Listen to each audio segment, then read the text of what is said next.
is to be as resolute as Thurgood, as involved as so many lawyers of the past like Donald Lee Hollowell and C.B. King here in Georgia, and of course next door Fred Gray, because it's incumbent that we marry our activism with litigation so that when legislation fails, we can challenge it.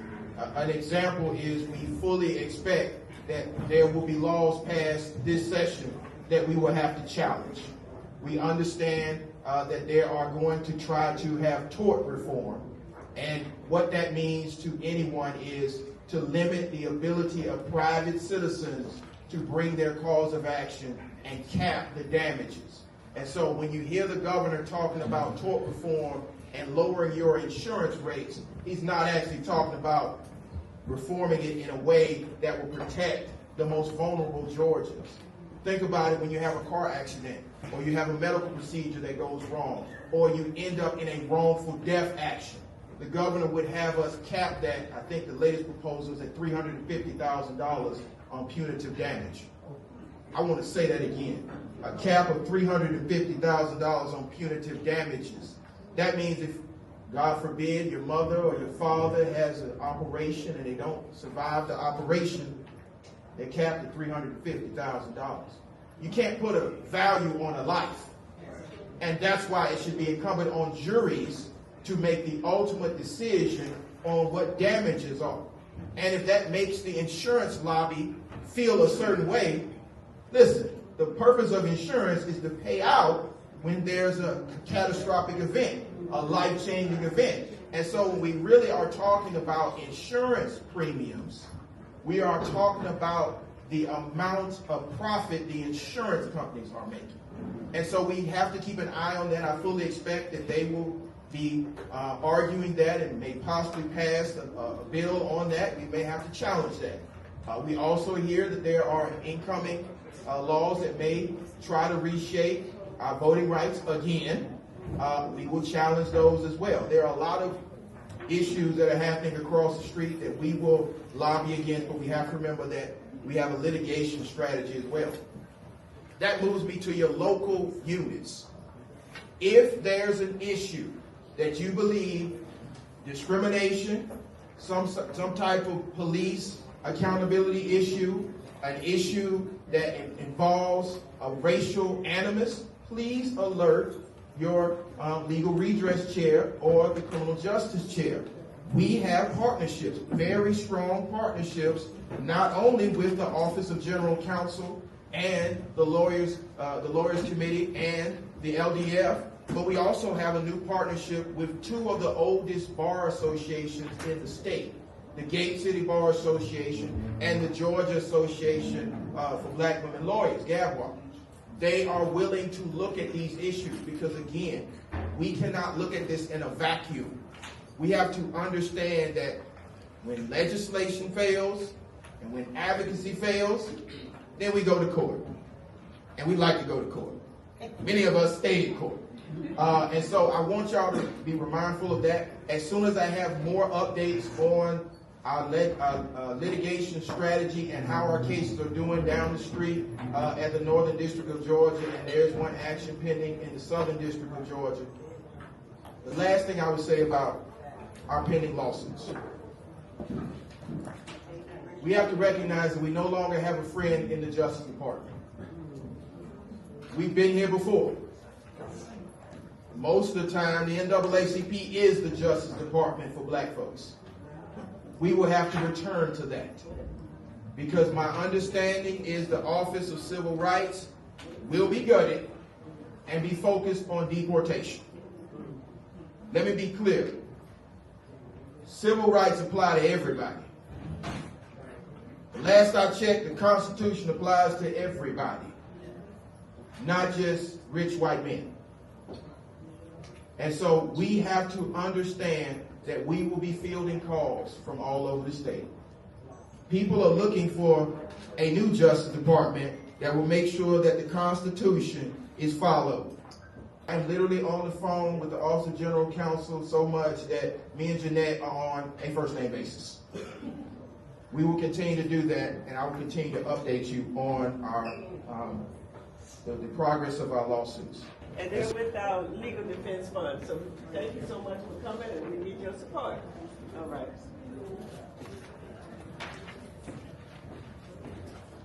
Hey, good morning, everybody. Good morning. Good morning. My name is Dylan Jules. I'm with the NAACP Legal Defense Fund.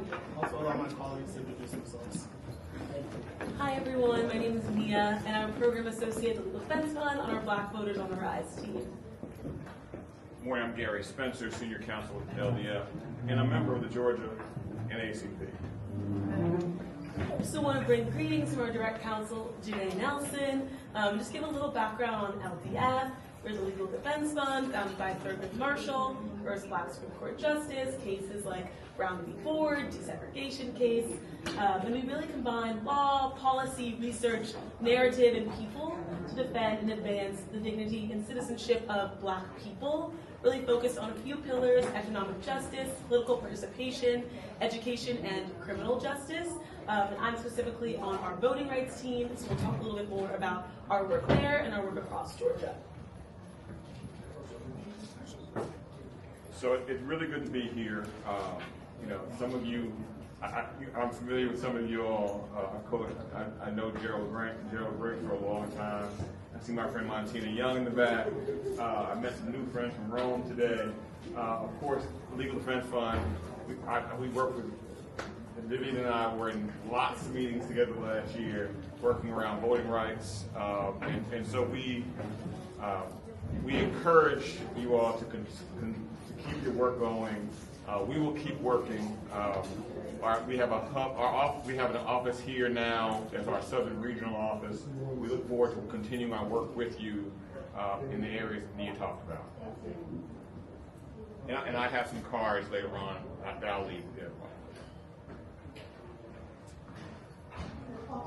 The last thing I want to touch on is our integrated advocacy approach, as Mia mentioned.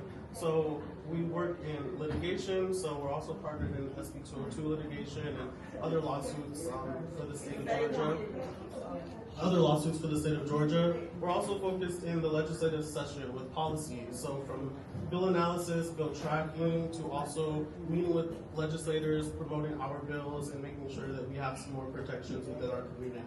And last but not least, my favorite part, moments here with you all, our community organizing and outreach. We really love getting into the community, working with our partners across the state, finding out what the community needs are and how we can help supplement and assist everyone. So as Gary mentioned, we have cards. We'd love to continue being a resource. We have our election protection program, which we distribute tens of thousands of voter protection cards. So they have all sorts of information, such as know your rights information, deadlines in terms of early voting, and so forth. We also have our EP hotline. So if you have any issues during any election, primary, general, you're able to call 866-OUR-VOTE and receive any type of assistance. Even if you have a question, such as, where's my poll site? You can call that number, have that resource and assistance. So once again, so happy to be here with you all. We'd love to continue connecting, and thank you. And so as we get ready to transition, I do see one of our next panelists, and I will join her on the panel as we have the discussion on nonpartisan issues. So I just want to thank Nicola Hines, who is the Georgia president of the League of Women Voters, one of our strongest partnerships. We sit on the legacy table with Nicola and Chris Bruce from the ACLU, who will be here in a few minutes, and Nancy Flake Johnson from the Urban League of Greater Atlanta. Right now, I'd like to call up Nicola Hines, and she's the Georgia president for the League of Women Voters.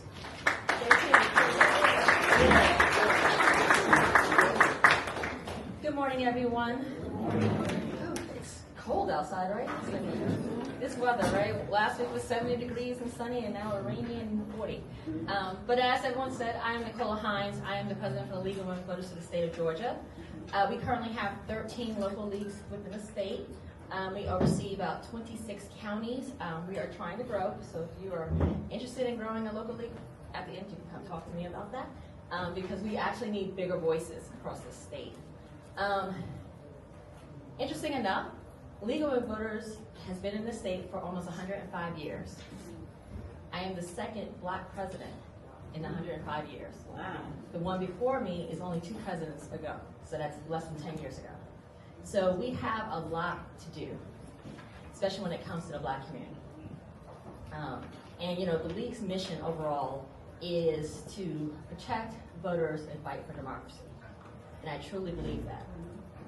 I joined this League in 2016, just as a regular member, became the president of Atlanta Fulton County. A couple years later, I am in the end of my second year as a state president. And as I travel through the state, and as we've seen this past election, right, there's a lot that we need to do within our own community, not just about getting the vote out, but actually understanding what our vote means and what our power means within the Black community. It's about, you know, understanding, like right now we're in local races. And I know probably a lot of people, when you were trying to get people to vote, they were like, well, what about this? What about that? It's all about a what abouts, right? And they were associating their voting with day-to-day lives. And yes, long-term federal races will, you know, affect us long-term, but the immediate effect, especially a lot of folks in our community talk about, is something that changes rapidly. Right? It could be anywhere from a pothole to an abandoned house to a stoplight to a park to even the educational system. That's all local races. And you know, and that's something that the League, especially from a state level and local level, we try to push constantly, is about participating in your governance, making sure there's transparency in your governance. And that's really important, making sure there's ethical things. And not just, hey, it's a what about, it's about what makes it better for all Georgians. We make up 33% of this state, and sometimes the laws and the things that we do don't represent us.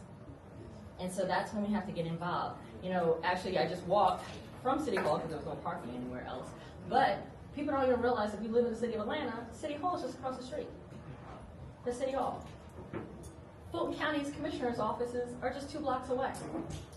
So while you're down here, if you live in Fulton, if you live in Atlanta, you could make a whole day of it. Go visit your commissioner, go visit your council member, go visit your house representative, go visit your state representative, all in a day. Make a full day of it. And just don't do it once. You gotta continue to do it. They should know your name, they should know your face on a regular basis. They, across the street, they might be in session for 40 days, but they're your state representatives 365 days for 2 years. So they should know your face when they're back in the community. They should know your face while they're in session, because a lot of things that happen during those 40 days are done outside of those 40 days. And so it's very key and important for them to understand your wants and your needs for your community. So, you know, as we start talking about, as I'm talking about voting and everything like that, you know, voting laws and changes don't ever stop. Everyone thought SB 202 was the end of it, and we ended up getting SB 189 last year. We're constantly getting voting laws. So don't think because we don't have a big sexy that's hitting the national news that things are not changing. Currently, there are 3 bills that I'm monitoring when it comes to voting in elections. That's really key, and you guys need to watch it right now. They haven't gone into what we call second read. It means that it's went back into committee and come back out, and then we might be talking about how legislation works. But there are 3 bills that will affect how our elections are happening. One of them is SB 14 and SB 15. They basically are the same bill, targeting 4 different races. I don't want to mess up the races, but I just want to make sure I got the right races with them. Hold on. My little notes here. Yeah. So SB 14 targets district attorneys and solicitors. Those are county seats.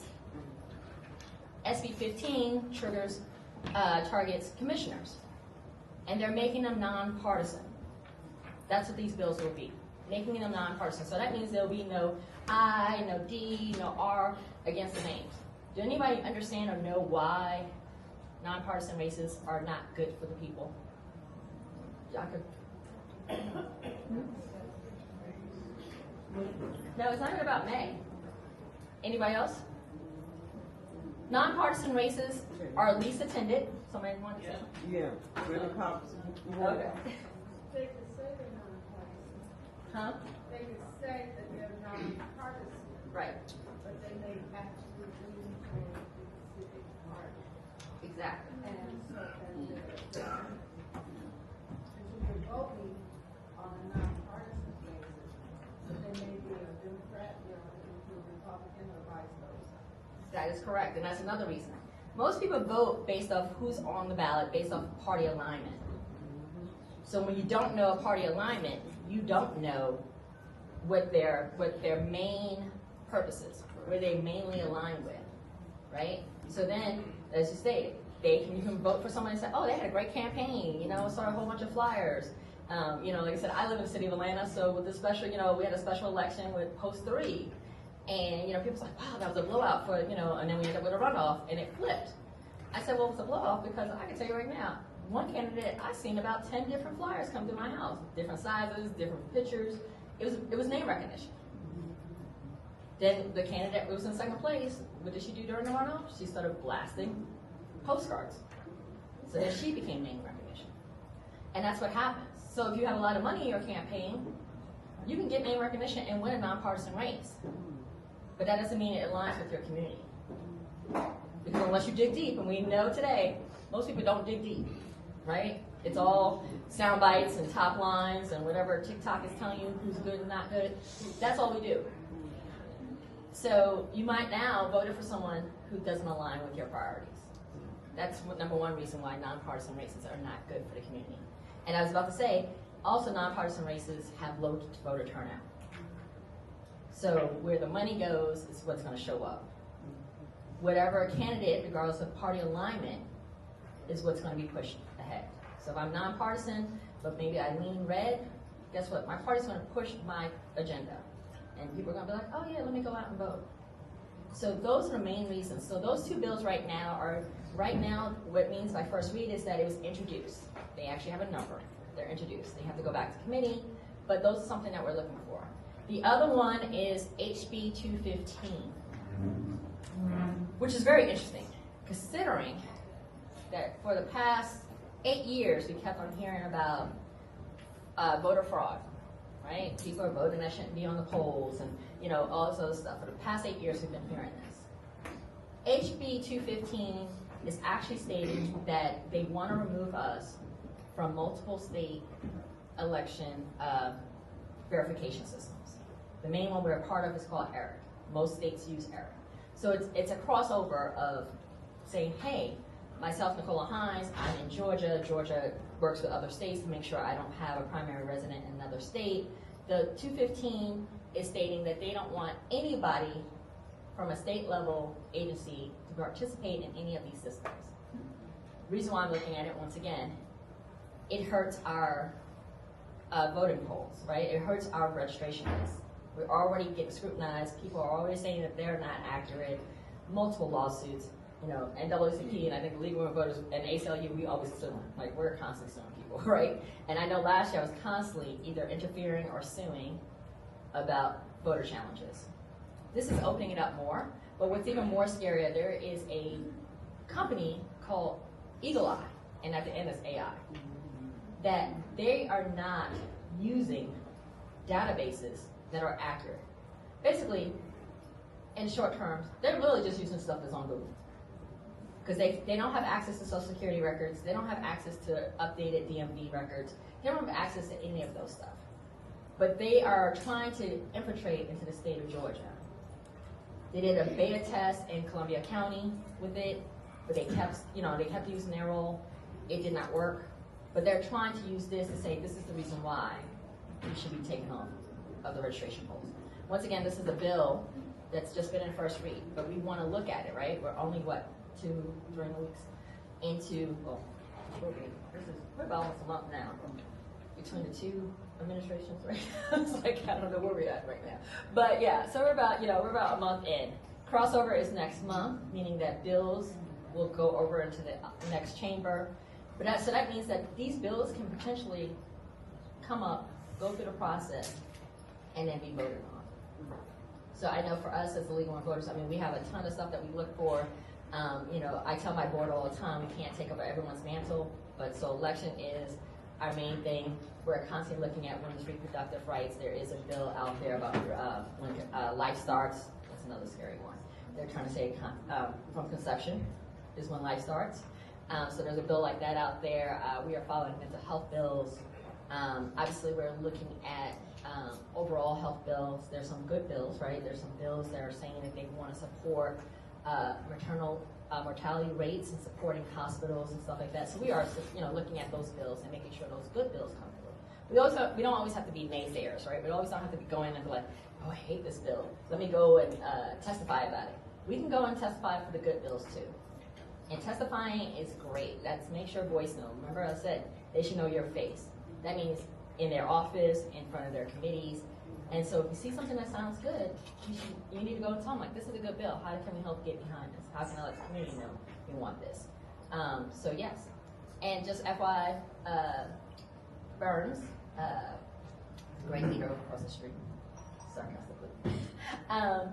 He is about to appoint, to solidify or put up for the SEB, which is the State Election Board. So the last one that was just appointed by Governor Kemp, which is Janelle Jones, is up for reconsideration. So if you were not happy how the SEB is, that's another thing that you can put your voice in, saying that we don't want this person or we want this person. That's what you can kind of talk about. So that's what's going on. It's the oldest black bar association in the state of Georgia. It's like any other organization that was ever formed. We had to form our own bar association because the white bar association at the time, the Atlanta bar, would not admit black people. So for over 77 years, black people have had their own attorneys who have been some of your biggest civil rights leaders, not just in the city of Atlanta, but in this nation. One of them is standing right there, Gary Spencer, great brother man of Alpha Phi Alpha Fraternity Incorporated, doing some amazing work in this city. I see some amazing people here. I said 77 years. I'm going to be very brief with my remarks because does anybody know what year the NAACP was founded? 1909. Great. Does anybody know when the ACLU was founded? That's what I'm talking about. Nobody knows, right? Now, hey, I'm going to say this. I'm the Policy Advocacy Director of the ACLU of Georgia. The reason why I make a nexus, ACLU and NAACP pretty much have the same mission and goals. But, like everything else, you wouldn't have an ACLU if you didn't have an NAACP. Okay? ACLU was founded in 1920. That's 11 years after y'all have gone through everything that you've ever gone through. And I'm telling you, as a black man, I wouldn't be here at the ACLU if it wasn't for y'all. So I'm always going to be in lockstep with the NAACP. I'm going to ask 3 more questions. They're going to be really fast. What is your most important civil right? Right to vote. That's 1. Give me another. Speech. That's 2. What's another? Religion. That's 3. Mine is all of them. Literally all of them.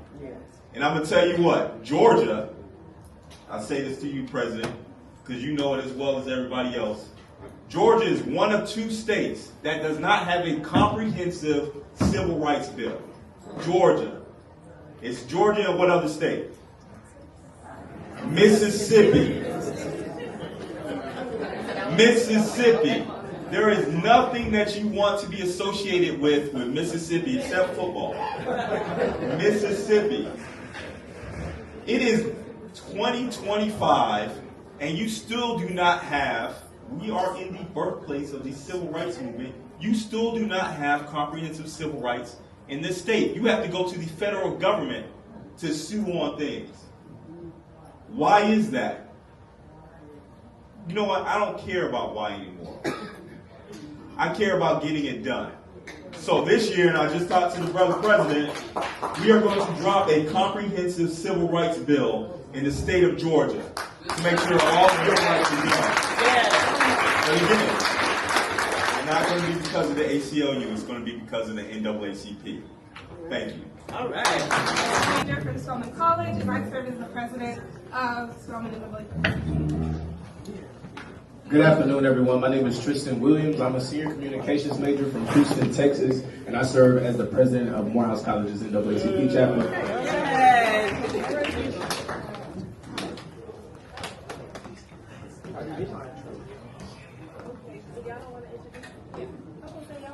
How you doing, everyone? My name is Liam Westman. I'm also a senior political science major at Morehouse College as well, and I'm the political access chair at Morehouse. In case you missed it, I'm Samantha or Sam. I'm from Georgia State University. I'm originally from Chicago. I'm a senior in neuroscience with a minor in computer science, and I am the women's rights chair at Georgia State. Hello again, my name is Monto Canton. I'm a senior international studies major, Asian studies, Spanish double minor from Connecticut, and I serve as the treasurer for the Spelman College. Hello again, my name is Warner Morris. I'm a first year psychology major on the pre-med track from Houston, Texas, and I serve as a general member. Okay. Hello, my name is Dylan Sorrell. I'm a double major at the University of West Georgia in computing and philosophy, and I'm the president of the NAACP Coweta County Youth Council. Hello, everybody. My name's Calvin. Well, I'm from the Coweta County, but I'm just serving as a general member. All right. Hello everyone, my name is Tony Easton. I go to Georgia State. I'm a senior on the pre-med track as well with the plans of going to med school, and I serve as the community service chair. Thank you, President Briggs, for the time. All right, I'll be brief. Good morning, or good afternoon, NAACP. Yeah, we are celebrating 116 years. Good afternoon, NAACP. Who can say they're the baddest and the boldest, the most cussed and discussed, the most geared and revered civil rights organization? Good afternoon, NAACP. Well, I am Jaden Williams. I proudly served as your former youth and college president for the Georgia State Conference. And let me say, this is the fruit of the work that we've done in the state conference, making sure that young people were the forefront of our state conference. And I'm happy to see them. Y'all look great.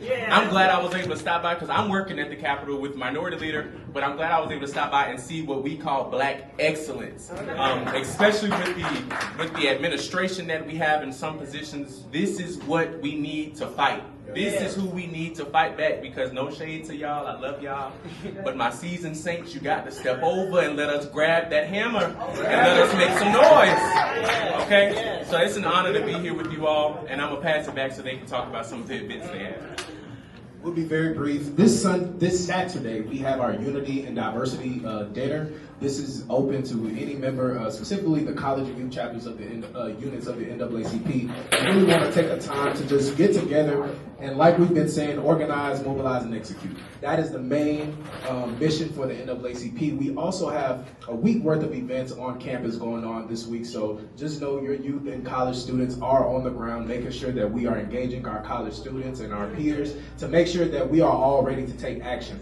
Now, we also have some upcoming events. We want to be more involved here at the Capitol. So we're going to be having trainings, teaching our students how to come to the Capitol, how to lobby, how to advocate for their rights, how to know what bills are being passed, so they themselves can go independently and go and really just advocate for our community. So we'll most definitely be making those opportunities known to all units, because we most definitely want to see some as he said, our seasoned saints. We want to see y'all in the room so y'all can put us on game and let us know how it goes, and so that we can continue fighting for our next generations. All right.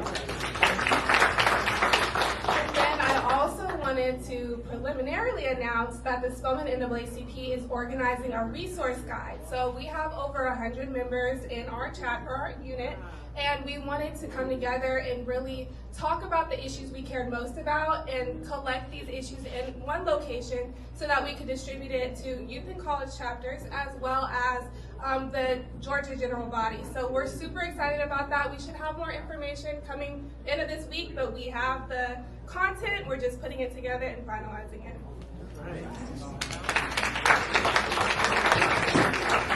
So again, I just want to thank. We also have events on this week. Yeah, go ahead. Okay, sorry guys. Us at Georgia State, we also have NAACP week going on this week as well. Tonight for our collegiate sections, if you are interested, we are having a game night. So it's just going to be various schools in the Atlanta and Georgia area. So pretty much all of you all are welcome. So spread the word, just to celebrate our Founders Day. And then we also have an event tomorrow. That's going to be a panel, and it's going to be talking about just navigating social media as a Black person, just how to deal with that, since there's so much negativity going on, and just being able to navigate that, mental health in regards to that as well. So you all are all welcome to show up for that. We would love to see you all. So yeah. And so I want to lift this up to the rest of the Georgia State Conference. This is what the future and the present should look like. If you don't have an active youth council, I need y'all to get with the Georgia Youth in College. If you are not connected with your college chapter in your jurisdiction, I want you to get connected, because simply put, there's an attack not only on our present, but there's an attack on their future. And this is what the future of the NAACP should look like. It should look like freedom fighters who are not afraid to speak truth to power in middle school, in high school, in college, and in the workforce. Because let's be clear, Project 2025 is about taking away their future. The attacks on diversity, equity, and inclusion is about not being inclusive to their diversity. And so I'm supremely proud of y'all. Y'all know I'm so proud of y'all. I'm with y'all all the time. But I want every single adult member, every single seasoned member to get acquainted with them. Because again, one day we all not going to be here. All of us. They're going to be here. I don't want them talking about Thurgood and W.E.B. Du Bois and John Dale and all of them, and not talking about us. About how we poured into them and they won. So again, I'm so proud of y'all. Again, we'll be there Saturday and then whatever day. Just want to lift this up for Georgia State. They had an awesome program about a week ago where they had an after election, where do we go from here? And they had almost all of the colleges, with the exception of Emory, present to have that conversation. That's what this is about. It's about us collaborating. It's about us getting together. And please, could y'all help me help them? For those units that don't have social media, please help them, because that way we can connect and everybody can stay engaged. So I'm supremely proud of y'all. Y'all can have a seat, and we're going to kick back.